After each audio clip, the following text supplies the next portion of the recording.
We all read a lot of fantasy books, and we all have different books as our favorites. So this video is about what is a good fantasy book, and I'm interested to hear about your opinions about that. And I've been reading a lot lately. Some of the books I'm reading you see in the bookshelf over there, and I understand that not everyone likes Malazan as much as I do, or like everyone doesn't like Tolkien or John Gwynne Mallis or Ian C. Esselman's Malazan books, for example. So that made me curious. Why do you get attracted to certain fantasy universes and books and not others? I've listed 9 things that is important to me. I hope that can function as a reference for you and maybe encourage you to start thinking a bit about what books you like and why you like them.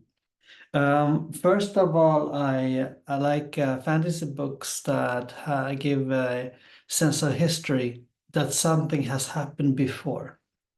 And to avoid becoming too predictable, I can talk a bit about The Gunslinger here, Stephen King. Because even if we don't know so much about the man in black, we know that he had a past and he is searching for something. Something that makes you as a reader feel that you are part of something bigger. Something historical has happened, you don't know what it is, it's kind of historical mystery. That is important to me when I read fantasy, and I think we can find that in all the books in the bookshelves. And as you know, I'm reading Ian C. Esselman's Crimson Guard. I have only 200 pages left now, so soon it's time for review here. Also there you have the history, it's obvious, and when I interviewed author Ian C. Esselmont and also Stephen Erickson earlier, the Malazan author, they talked about the importance of giving the reader a sense of history, a sense of world building, I would say. The second thing I think is important is that there is some kind of struggle. Maybe that's, that's something that is a no-brainer, you could say. But without this tension that the main character or characters or main groups, depending on what fantasy books you read, that they have something to fight for, to struggle for. It can be dystopian, like in Abercrombie's books, for example, like The Blade itself. If we change genre just for a second, The Howling Dark over here by Rucchio is science fiction, but science fiction and fantasy has a lot of overlap. So that book is a bit of a dystopian in its nature, and still Hadrian Marlowe, the main character, has a kind of struggle and a goal as well, even if we know the outcome from the beginning. Obviously, in The Lord of the Rings, there is something worth fighting for. It's the ring itself, and in bookshelf here I have the Silmarillion, and there is a lot of talk about the Silmarils, of course. So the struggle is important, and as you know, I have started to read some Grimdark literature, and for me, Grimdark still is sometimes I can read when I'm really in the mood for it, so to speak. But usually, life is, working a lot, and I have a family life, and maybe that means that Grimdark is not always feel welcoming for me. So I used to read, maybe you could say, lighter fantasy, even though Malazan, Book of the Fallen, or Malice, for that matter too,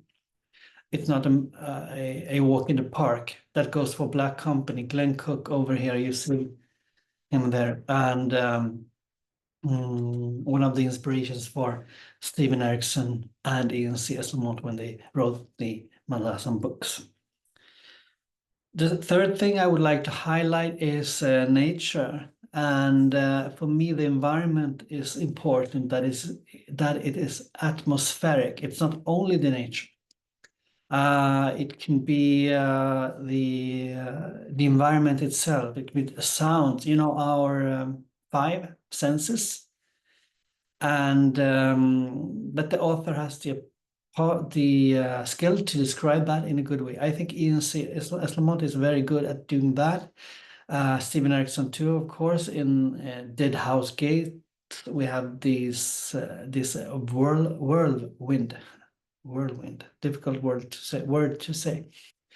In the desert Raraku. So you know that there is this sound of this sandstorm all the time that makes me as a reader easily immersed in these sounds of the story.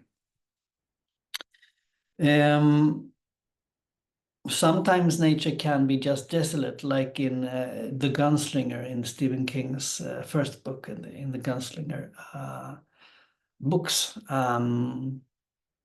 So it can be different.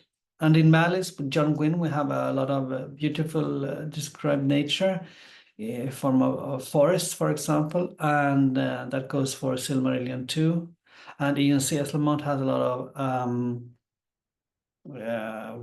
ships, you know, and ships terms and the words, and they are a lot in the boats or in the ferries. They travel by water, and you get a sense for being on the sea. The fourth thing I would like to highlight is magic. And magic is, I know there is a concept for that, like I think soft and hard magic, if I'm correctly, remember it correctly. I'm not sure how to define that, but magic, of course, in fantasy is an important aspect, and either it could be like Dungeons and Dragons-esque magic, with a lot of effects and lightning and blizzard, maybe different magical weapons, magical effects. That's one way of portraying magic. But it can also be like in the Malazan Book of the Fallen. You have these warrens that they travel through, and that they can contact and connect to, and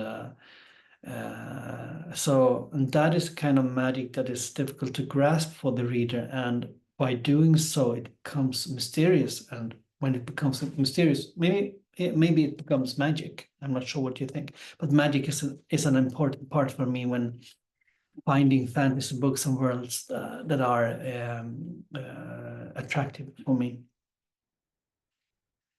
Another thing is philosophy and psychology, and I would add spirituality.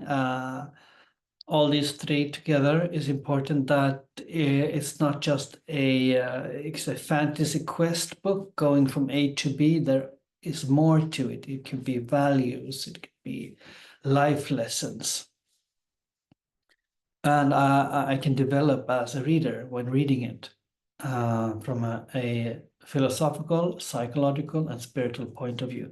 That is important for me. And the pinnacle of this for me is Malazan Book of the Fallen. But I also think that, for example, the Gunslinger, Stephen King's Gunslinger, is a good example of someone searching for his identity, and he is searching for something he don't know what it is. It's called the Black Tower. We don't know what it is, and when I read it many years ago, I was thinking a lot about where I was heading in life. So maybe the Black Tower and the struggle of Roland, the main character, Roland Deschain, I could identify myself with him in some ways, at least. A good fantasy world for me need to have gods and a mythology. So still, I liked Stephen King's Gunslinger. That's a different kind of, if it's a fantasy, I'm not sure, but it's fantasy, Western, it's almost everything. But a pantheon, gods, and I really like when the gods is not obviously copied from existing religions and mythologies that exist here on Earth. It's fun if the author has tried to be creative. Once again, I think the Malazan Book of the Fallen's pantheon is one of the best out there, actually. Important is also humor. I think readers need to have fun when we read. And there is a lot of humor in Grimdark too, like Abercrombie. I'm reading the second book now. But no matter what kind of fantasy you read, I think you should really make sure you have a good time and that you can laugh when you read the book. If you can't laugh, really, at least I'm becoming a bit skeptical to that kind of literature and books and authors. Prose is important, but different authors write in different ways. And thanks to BookTube and to all of you following my channel, my reading has become broader. I'm reading more books now and different books and different fantasy books. So John Gwynne Malice is one example. It was an advice from one of you who are watching the channel. The same goes for the Sun Eater series, The Howling Dark, for example. So prose is important. I appreciate different prose, like Erickson, Malazan author Erickson's prose is dense, detailed. The books are very long. Actually, that is different from his co-author Ian C. Esselmont, still long books, but a much more lighter prose. John Gwynne's prose is very accessible, short sentences, very easy to understand, not much of a mystery so far, at least in Malice. I'm 350 pages into Malice. Still, it's very enjoyable, and I think it's important to have different books to read. I mean, some evenings you are not up to the task to read complicated books or complicated prose, and some days you want to read something lighter. So I treat books like many treat television shows on TV, like on HBO or Netflix or any other channel.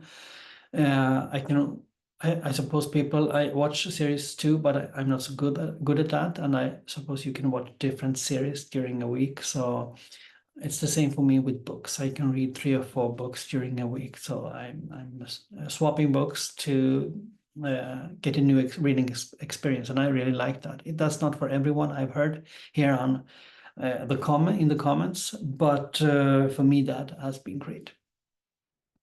The last thing I would like to mention is that is very important for me when I'm reading fantasy. It's about that it has values. Yeah, values. It could be values of, especially of hope and like empathy, compassion. You also have, struggle against the impossible, like in the Lord of the Rings, for example. I think values are important, especially in the time we live in. I know that there is a lot of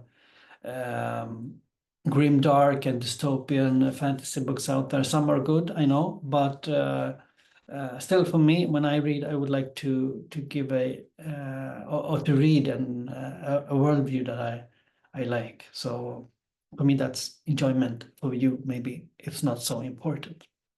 So that was my list, and I hope you enjoyed this short video clip. If you did, please like and subscribe. And if you have thoughts on what I said, and if you have other things on your list, what makes a good fantasy book, please tell me. And also, please mention which fantasy books that are your favorite books. So until next time, have a nice evening and see you later. Bye.